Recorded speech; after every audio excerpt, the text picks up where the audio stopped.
Hello everyone, welcome to Ask Concussion Doc, episode number 87. I had to look it up. Again, we are still on lockdown with coronavirus, so I am just making myself available for those of you listening on podcasts or watching on YouTube. We do this live every Wednesday at 1:30. Usually I have a topic to talk about. We kind of pick something and cover it.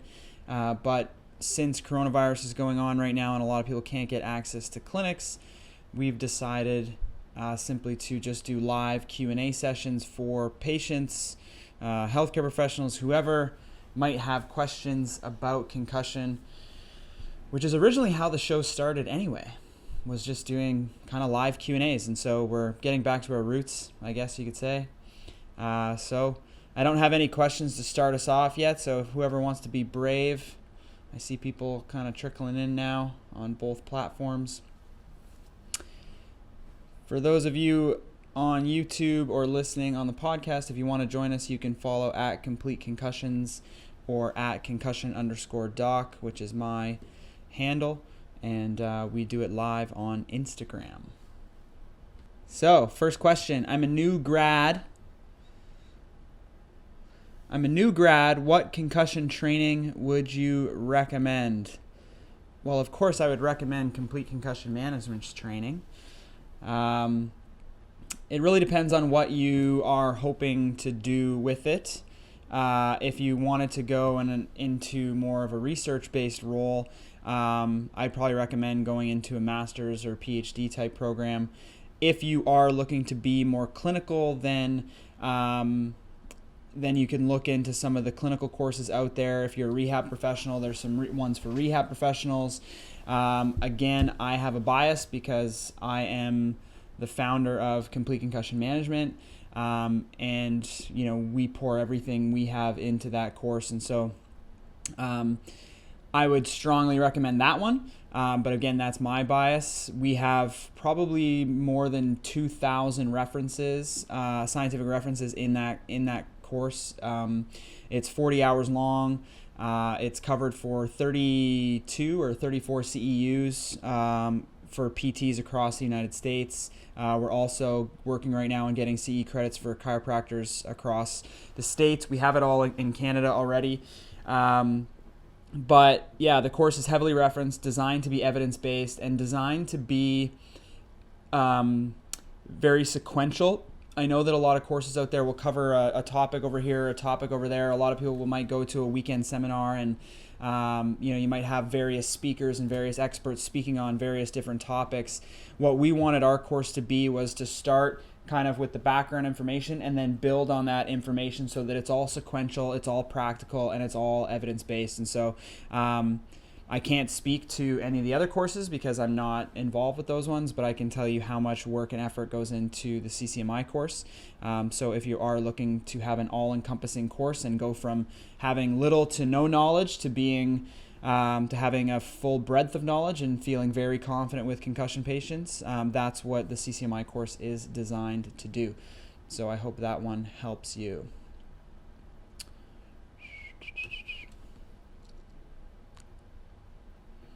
What's the best way to help with concussion symptoms and cervicogenic headaches and neck issues that you'd normally see a chiro for?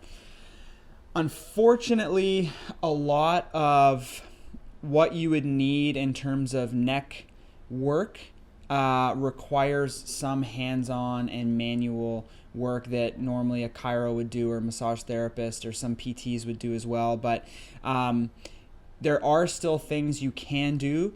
Most of it is things like exercise, stretches, stability exercises, and proprioceptive exercises, depending on what your symptoms are. If your symptoms are mostly headache-based, usually that requires some soft tissue release or tension release. You can do this with rehabilitative exercises, but it does take longer. But the good news is once you get it there, typically the results may be longer lasting. So it depends on what your issue is. I don't want to give you any recommendations without knowing what your specific issue is. It's not like there's just general recommendations, but I would look for stability exercises, typically isometric based exercises, working on the deep neck flexors, which are here in the front, usually things like chin tucks or driving your head back into the wall or into a ball or onto the floor and then lifting your head up slightly. That's usually how you work the deep neck flexors. You can do lateral isometric stuff where you're either pushing against resistance, either self-resistance, or you can get an exercise ball, put it on the wall and push into it laterally like that. You can also do it lying on your side and lifting your head up slightly and just working on the side of your neck. You can do it from a prone position to work the muscles in the back of your neck. You can get little lacrosse balls or tennis balls or acupressure balls and put them up in the suboccipital area and push your head back into them to create kind of some of that soft tissue release. It really depends on what the issue is, and without knowing that, I don't necessarily want to just tell you to do everything, but if you have a healthcare provider you're working with right now, a lot of them are doing virtual, so I would recommend maybe booking in with them and having them give you specific exercises for what you need.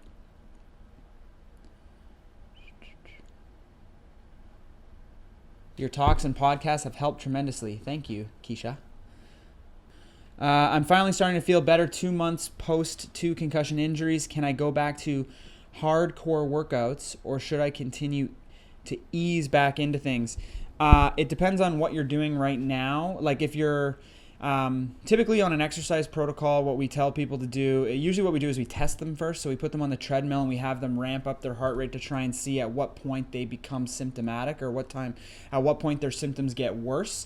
Typically what you're looking for is an increase in your starting point symptoms. So let's say if you took all of your symptoms together and said, how do I feel overall from 0 to 10? 10 being, the worst you could ever possibly imagine. 0 being that you have no symptoms whatsoever, you feel great. That's your starting point. So if I'm just sitting here right now and I say, okay, my symptoms overall are a 3 out of 10. What we do when we put you on the treadmill is we're looking for an increase, a substantial increase in your symptoms, not just, oh, I feel a little twinge here or I'm starting to get a little bit of a headache here. I want to see your overall symptoms, all of your symptoms combined. You need to have a 3 or more point increase in those symptoms from your pre-test score. So if I ask you before you get on the treadmill, how do you feel today overall? 10 being the worst, 0 being 100% back to normal. Where do you say you're at?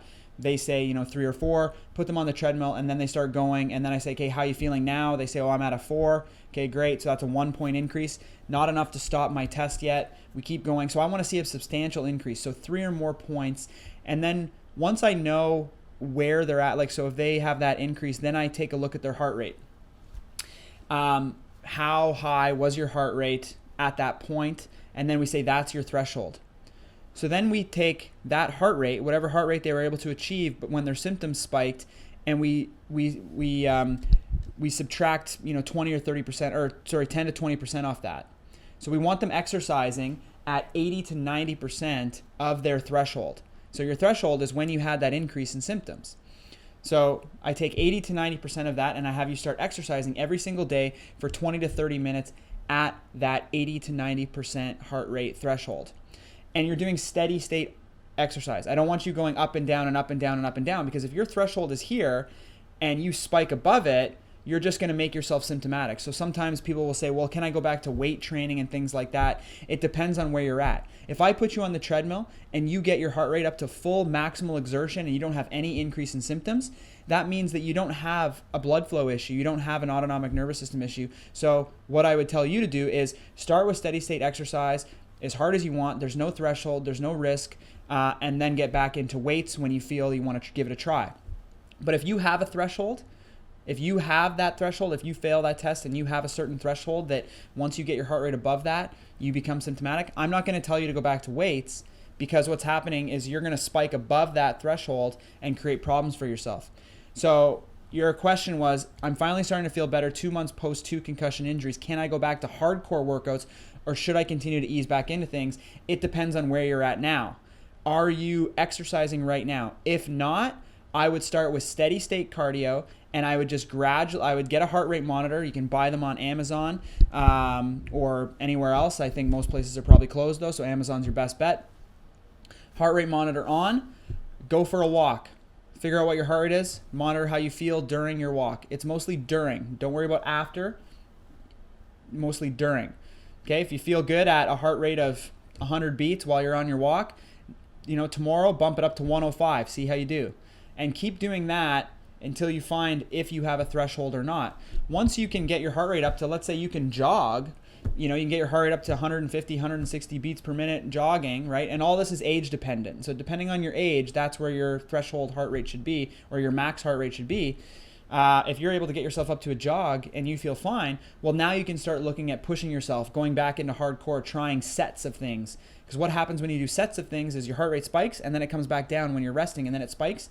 That's generally harder for your physiology to work with, right? Because it's constantly fluctuating. So if you have an impairment in those mechanisms, now it has to alter itself repeatedly, which is more difficult of a task for it to do. So what you can do is just do steady state cardio to get your physiology used to having a high heart rate, having good blood flow. Then you can worry about changing the fluctuations with it by doing sets of things and going back into hardcore workouts. So I guess I just need to know more information about where you're at. If you're not exercising at all, start slow and build, but always steady state. If you're already at your max steady state, then you can start doing fluctuations. My son had numerous concussions from football. He hit his head on a car. Hit his head on a car? It's a strange mechanism. Over a year ago, and then again in December, has had 40 dives of hyperbaric oxygen. His ears are sensitive and dizzy. What can he do now? Well, we got to find out why he's dizzy. If you mean, so ears are sensitive, I'm guessing what you mean by that is that he has sensitivity to noise. Generally, sensitivity to noise, we don't really have any good treatments for it other than kind of gradually exposing yourself to increasing noise. A lot of times when people have noise sensitivity, they're told to wear earphones and earplugs and things like that, but really all that does is make your nervous system more sensitive to noise. So I would say the best thing you can do is just ditch the earplugs and try to expose yourself to normal levels of noise. And over time, gradually you'll become kind of desensitized to it. In terms of the dizziness, it really depends on why he's feeling dizzy.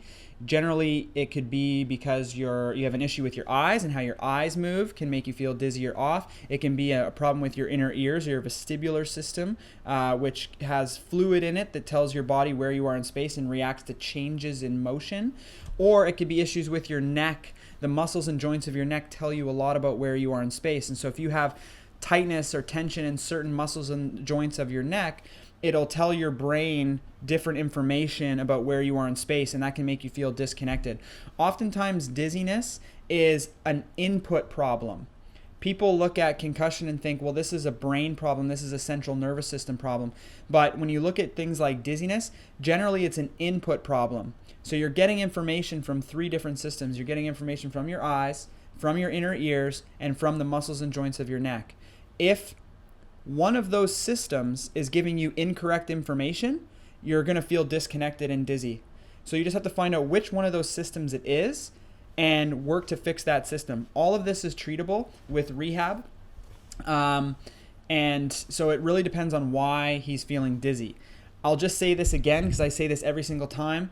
Hyperbaric oxygen does not work for post-concussion symptoms.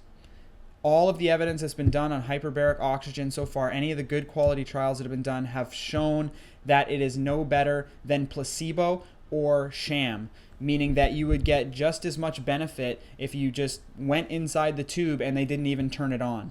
So I will say that there's a lot of places out there that are marketing hyperbaric oxygen as being an effective treatment strategy for concussion. However, the evidence, the scientific research does not actually support it. Shows that it's no better than sham. So my advice to you would be, if his sensitivity is due to noise, get rid of the earplugs, get rid of the headphones, and just try to have normal noise levels going on so that gradually he gets used to the normal noise levels. And in terms of dizziness, you just got to figure out what it is. So find a good rehab professional, medical professional, somebody who understands concussion and can assess and find out, is this an ocular motor problem, meaning an eye motion problem, an inner ear problem or a vestibular problem, or is it a neck problem? So that would be my recommendation to you. This is just a follow-up question to the same person before. She says she's been so many places and no one knows. That's unfortunately the problem with concussion, is that you have a lot. It's something that is so prevalent. The injury is so prevalent, and yet it's not covered in medical schools. It's not widely covered in PT programs. So most healthcare professionals out there in the field right now have not received any type of really good quality education when it comes to concussion.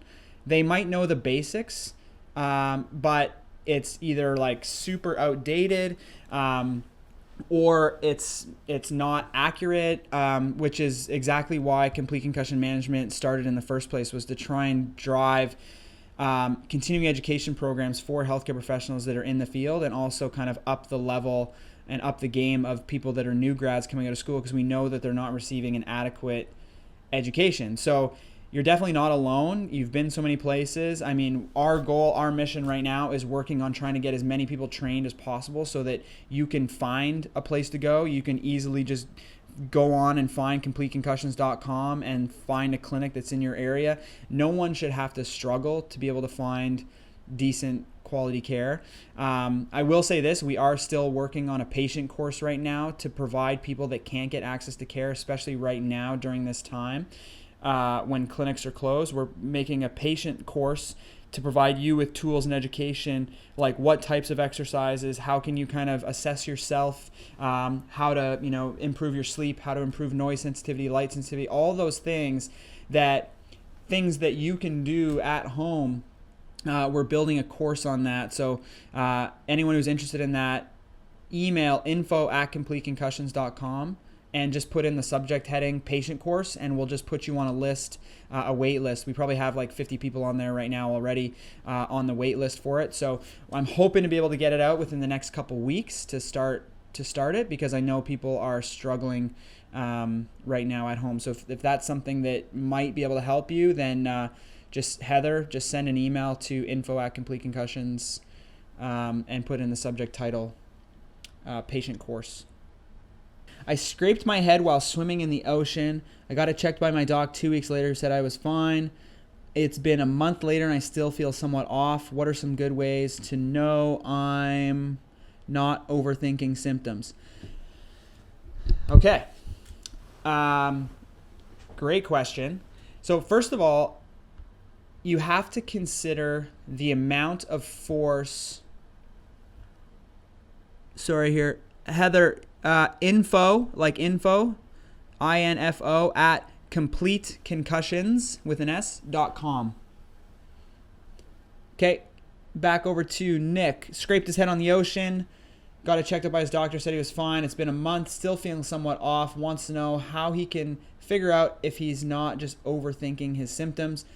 And where I started with was, you have to consider how much force is required to cause concussion injury.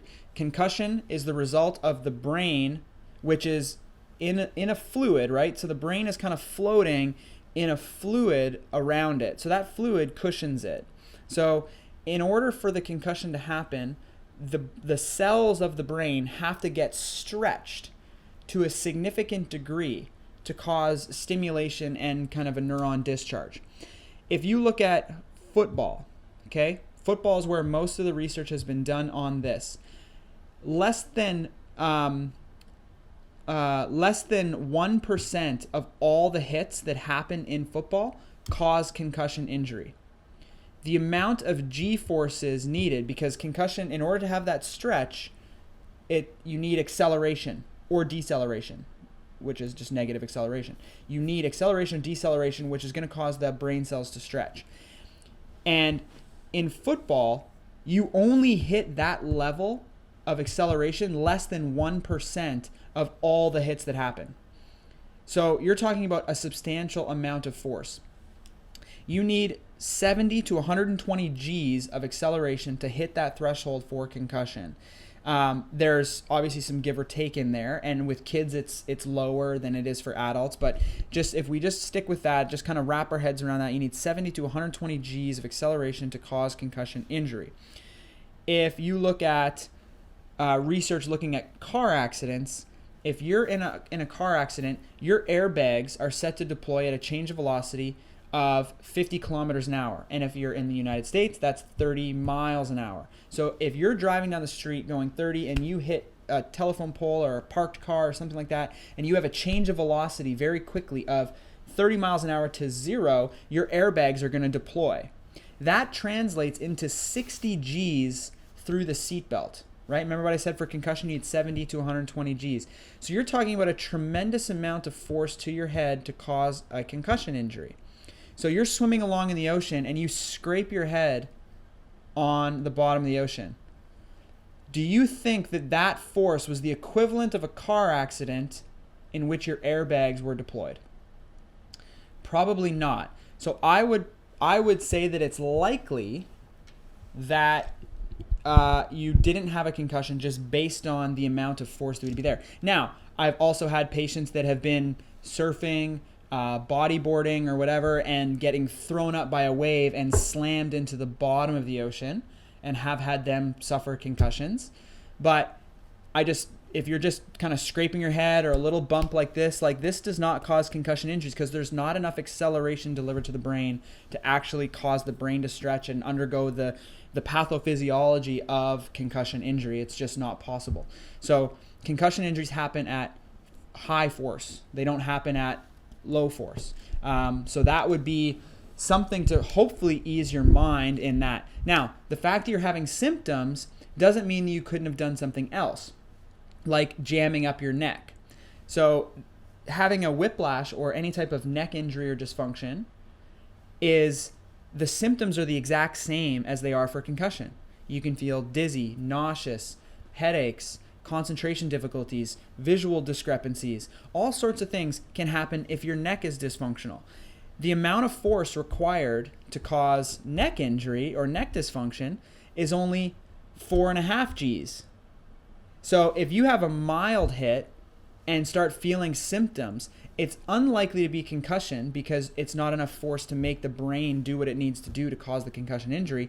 But because the symptoms are the same, I would start looking at either A, you are overthinking it and it's more anxiety than anything because you can cause yourself to feel any number of symptoms just by getting anxious enough about it or looking too closely at things. It trips you up.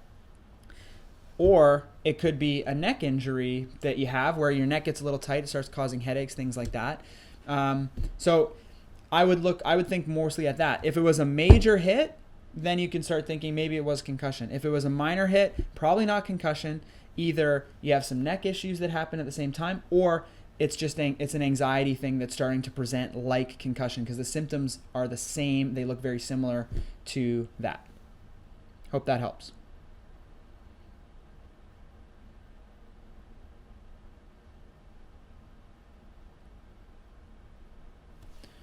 Dizziness usually from blood flow issues, vestibular, ocular.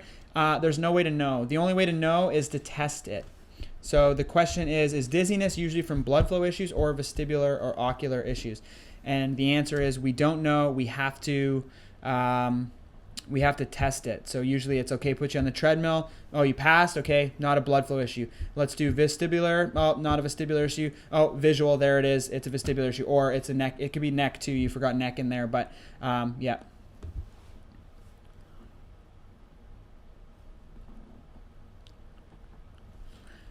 What could be causing a patient 1 year out to be dizzy on a stationary bike? No dizziness with increase in heart rate, though. Well, you're not moving, so it's not going to be your visual system, your vestibular system. If you're not experiencing dizziness with increased heart rate, it's unlikely to be the blood flow issue.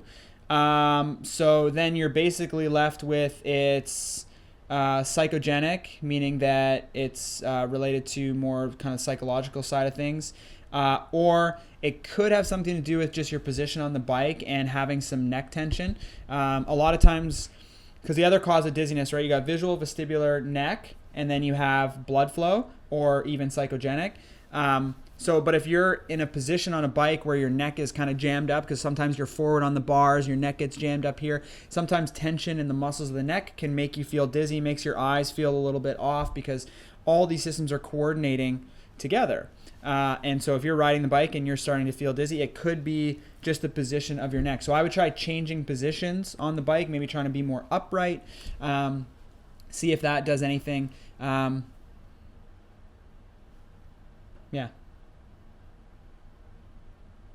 Thanks, Siobhan.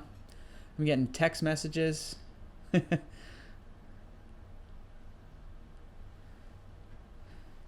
Siobhan is from Concussion Lab. If anyone knows Concussion Lab, they have awesome rehab products.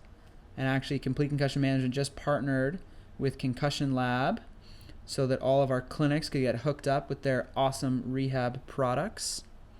So check out Concussion Lab. They have laser headlamps and Brock strings and all sorts of cool stuff. Yeah, there she is, Concussion Lab. Keisha, when will your patient-based workshop be available? I'm working on it. I'm going as fast as I can. I have a bunch of other people coordinating as well. I have Dr. Paul Herkel working on a nutritional piece as well as hormones and sleep.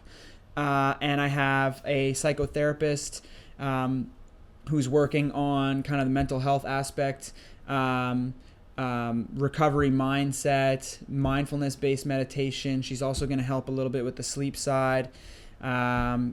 Siobhan says, thanks, Cam. Visit us at concussionlab.com. Check them out.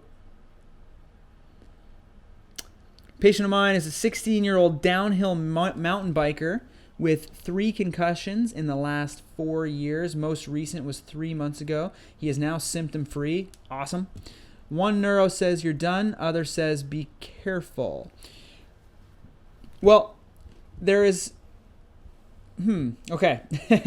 So that's a great question because it's one of those things where we don't really know, what the long-term ramifications of concussion might be. There's obviously a lot of speculation that having a lot of concussions is leading to long-term neurodegenerative issues. The problem is that research is still very early stage and we don't know all the pieces of the puzzle yet. Having 3 concussions in 4 years may be an issue, but it also may not be. So I think really what it comes down to is just having the conversation with the athlete as well as their parents, especially when they're a 16-year-old. And we do this all the time. We say, look, you've had 3 concussions in the past 4 years. That may mean nothing. There may not be any long-term effects of that whatsoever, or it could mean that things are, potentially on the downslope, or they could deteriorate if you were to get another one or another couple concussions. So it's really just having the conversation, weighing the pros and cons with the family, and just seeing what they do. It's a joint decision. I'm never going to pull somebody out completely unless I know that they're a full-on, they're in a dangerous state. And what I typically will use as a way to initiate that conversation, or something that's going to provoke me to have that conversation, is you look at a couple things. Number one, are they getting concussed easier and easier and easier each time, right? So this guy had, is it a guy or girl? Don't know. Anyway, this person had 3 concussions in 4 years. Each time they get a concussion, is it happening with less force? If it starts happening with less force, that becomes a little bit concerning because it may indicate that there's some vulnerability there where they're getting concussed easier and easier and easier. So that's one thing to keep in mind. The other thing is it taking them longer and longer and longer to recover each time? If they get concussed and they've had 3 concussions in the past 4 years, but each time they've gotten concussed, the force is still a significant amount of force. It's not getting less and less. And they recover within, a couple weeks, and it's not getting prolonged, then I would be a little bit less cautious or less concerned about that particular case. But if I have that same 16-year-old that's like, the first time I got concussion, I fell off my bike. The second time I had a mild little, bump, and now I got a concussion, and now it took me 3 months to recover, I'm going to be more concerned about that case than I will about the previous example that I gave. So what I would say again is, whenever you're thinking about having these discussions or things, the things to keep in mind are you getting concussed easier and easier and easier each time? And is the recovery becoming longer and longer and longer each time? If so, it's probably time to look at a different sport or switching to non-contact type activities. If not, well, we still don't know what the long-term effects could be of that, but you have to weigh the pros and cons. If this is something you really, really love to do and you're willing to take the risk and your family is okay with that, then okay. If not, some people might just make the decision that, you know what, I'm not really that into mountain biking anymore anyway. I think I'll probably just call it a day. So I think it's kind of a joint decision that goes into that, not necessarily just a yes or no type of decision. So there's some things that have to be weighed in that. Let's go back over here, see if I got anything coming on.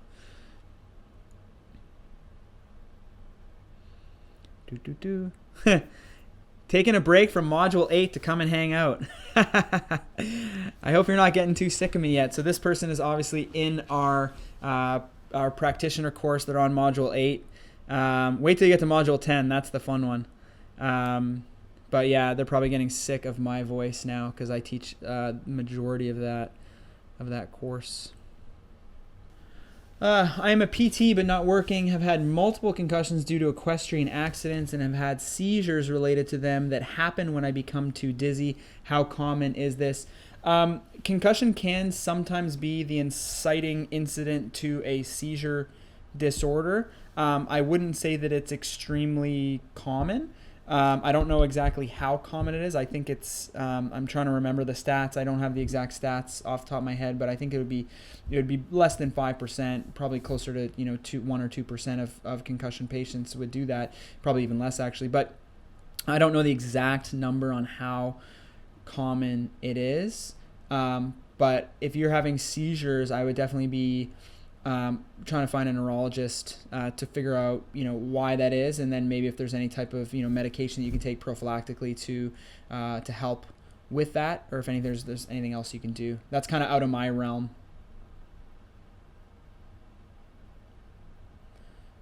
Can misalignment cause post-concussion syndrome? Misalignment. What do we mean by, do we mean spinal misalignment? C1. Okay, here we go. So misalignment is kind of a, what's the term you want to use here? Let's call it a bullshit term. I'm going to go out there and just say it.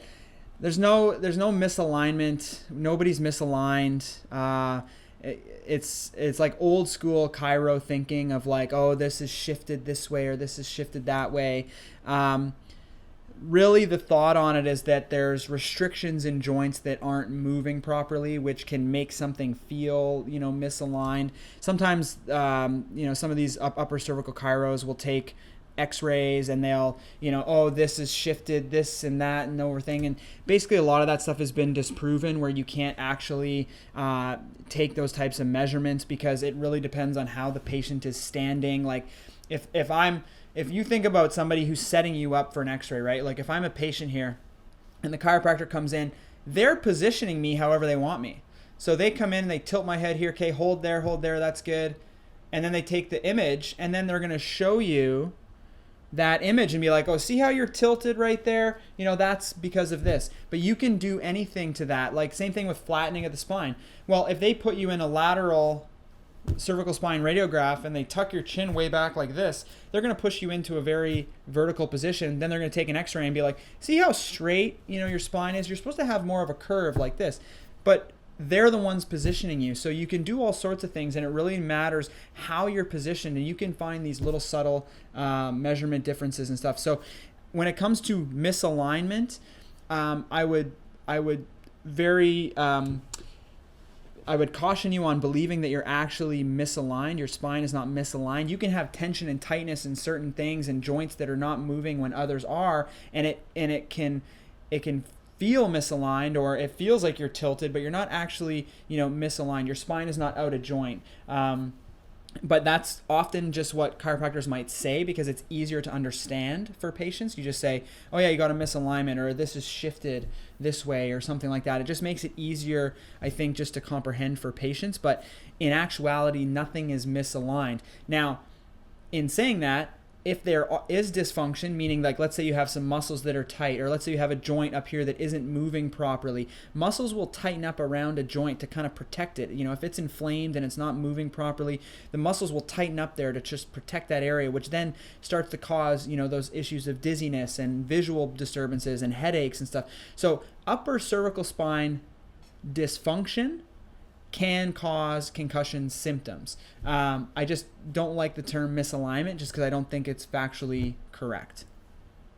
What to do when light sensitivity is the main symptom a year out after injury. Light sensitivity, noise sensitivity, these ones are tough. We don't really know what the true causes are. There's some speculation that it's overactivity of the nervous system. There's some speculation that it's hyperactivity of the thalamus, which is your sensory integration centers. We don't yet know what it is, and we don't really know how to treat it. Typically what people do is they tell their patients to wear sunglasses. What we're starting to realize now is that when people avoid light, like if we put you in a dark room, if we tell you to wear sunglasses or any of this other stuff, we actually make your condition worse, right? If you think about it, if you've ever been downstairs in your basement on a bright sunny day and you decide, I'm just going to watch a movie this afternoon, and then you go upstairs and it's like 4 o'clock in the afternoon, the sun is bright, and you're going to feel like somebody just threw sand in your eyes because it's so bright. But does that mean that you have a problem with your brain? No, it means that your eyes have adjusted to a lower level of light, and then when you expose them to a higher level of light, everything seems too bright.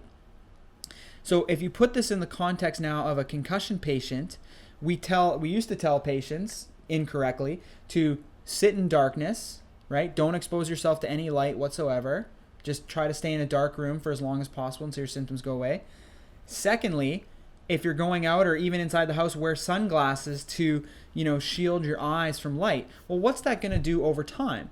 That's going to make it so that your eyes become more sensitive to light, so that if you're exposed ever to normal ambient light, all of a sudden it seems too bright for you because you've been shielding yourself for so long.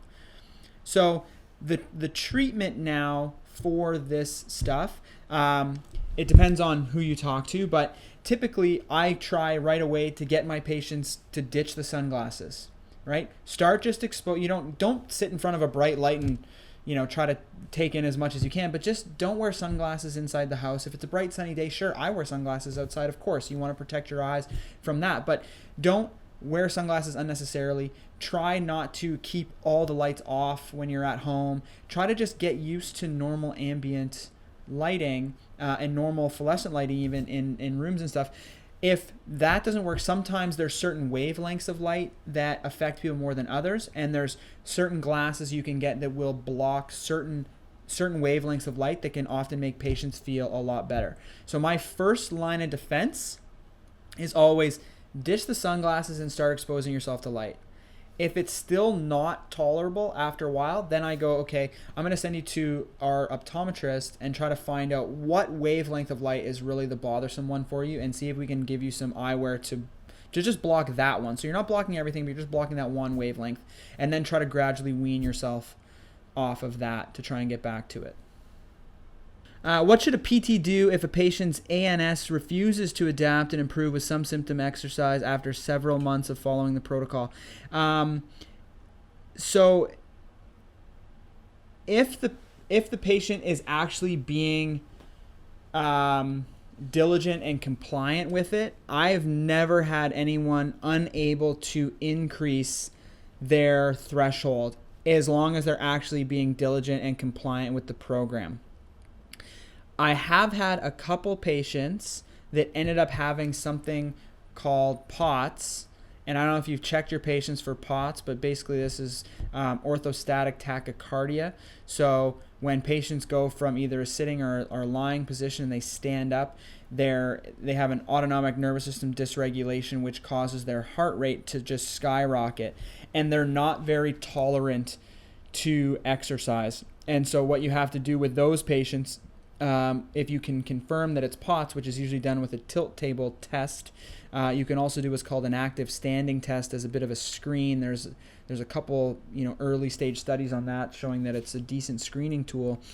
then you would have them start exercising in a recumbent or supine position first. So usually starting with something like a row machine or a recumbent bike so that they're not upright, and gradually increase their tolerance that way. But like I said, if I've ever had a compliant patient, I've never had them not be able to get their heart rate up. And usually I only ever have to test people 2 or 3 times, and every time I test them, they should be getting higher and higher and higher if they're actually exercising every single day and doing what they're told to do. The only time I have patients that don't are when they are, when they're not being compliant. Is this live lecture pre-recorded? No, it's not pre-recorded. I'm here. All right. Sorry, guys, if I couldn't get your question. I'll be here next week, though, so be sure to come back. Everybody stay safe, stay healthy, stay happy, stay inside. Bye. Whoa, wait. Just one more thing before you go. This episode is brought to you by the Complete Concussion Management Clinical Network.